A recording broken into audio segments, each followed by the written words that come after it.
Let's talk about something that's kind of hidden, but absolutely crucial.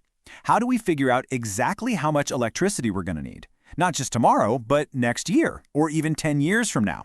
The answer is changing, and it's changing fast. Today, we're going to dig into how AI, specifically from a company called QuantRisk, is tackling this massive challenge for our modern power grid. So let's dive in. It seems like a simple question, right? But for the folks who are actually managing our power, the answer is, well, it's anything but simple. The grid that we all rely on every single day is going through this huge transformation, and being ready for what's coming next is everything. So, what does it really take to be ready?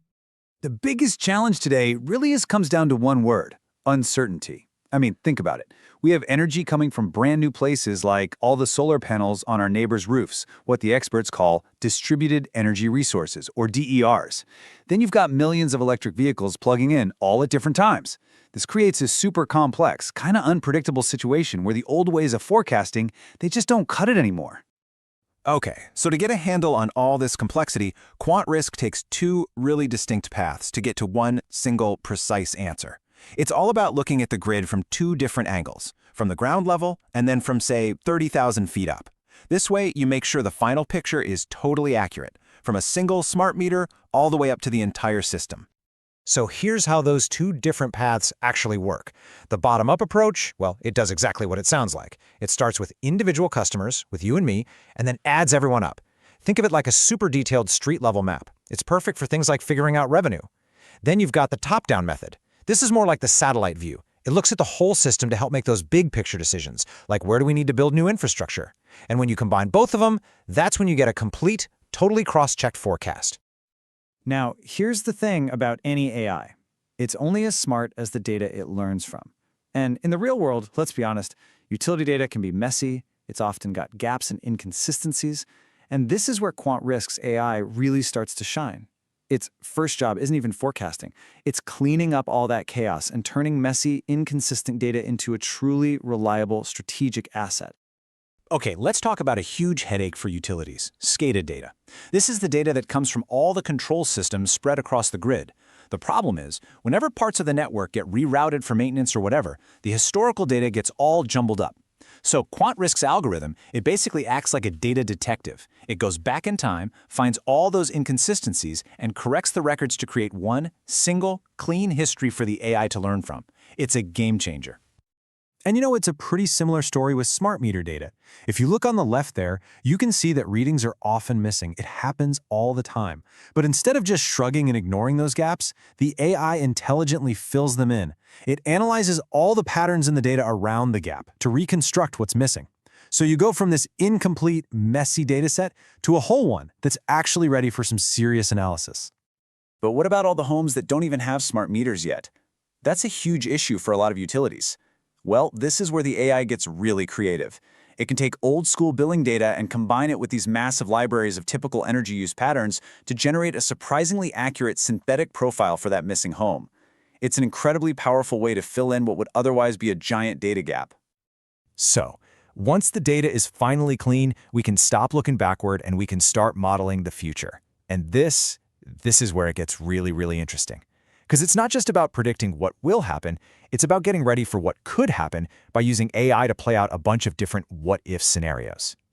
For example, what if a whole neighborhood decides to go electric with their cars, and everybody plugs them in at 6 p.m. right after work? The AI can simulate that exact scenario. It can show you precisely which transformers and which substations are going to be under stress long before it ever actually happens in the real world. Or let's take extreme weather. What happens if the next big heat wave is 10 degrees hotter than anything your system has ever seen before? Well, the AI can take your real historical data and basically turn up the heat on it to create a realistic simulation. You're essentially training your forecast model for a climate reality that might not even exist yet. The modeling can also get incredibly specific. So let's say a big new 5-megawatt factory is about to come online in your area.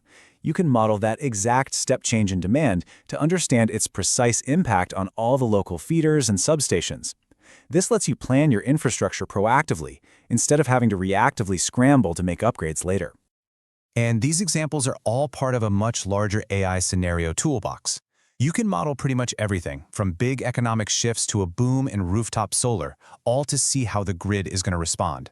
And the really cool part is, it's designed for planners, not for programmers. You can do all of this without writing a single line of code. This quote, it just sums it up perfectly, doesn't it? The core idea here is that looking at the past is no longer a reliable way to predict the future. Things are changing too fast. So to really prepare for what's coming, you have to be able to model scenarios that have literally never happened before. And that's where this kind of AI goes from nice to have to absolutely essential. So how do you plan for a future that isn't set in stone? Well, you don't bet on just a single outcome. The AI uses something called probabilistic forecasting. Instead of giving you just one number, it gives you a whole range of possibilities. You get a conservative, low-growth case, a likely, base case, and an aggressive, high-growth case. This lets you actually see the risks and plan not just for the future you expect, but for all the futures that are possible. So when you put it all together, this intense level of data cleaning, the super powerful modeling, and the really smart risk analysis, the advantage becomes crystal clear. It's about having the accuracy and the foresight you need to plan with real confidence for whatever comes next. All right, let's just recap the key takeaways here. First, you get incredibly accurate forecasts to help manage all the finances. Second, you can make much smarter investments in the grid itself. Third, you have a real way to manage risk using these probabilistic models. Fourth, you get reliable data to meet all the regulations. And finally, and maybe most importantly, you get the ability to strategically plan for the massive shifts coming from things like EVs and renewables. You know, ultimately, technology like this gives you the tools not just to react to the future, but to actually get out there and shape it. The data exists, the AI is ready, and the ability to plan with confidence is totally within reach. So the only real question left is, how are you going to use it?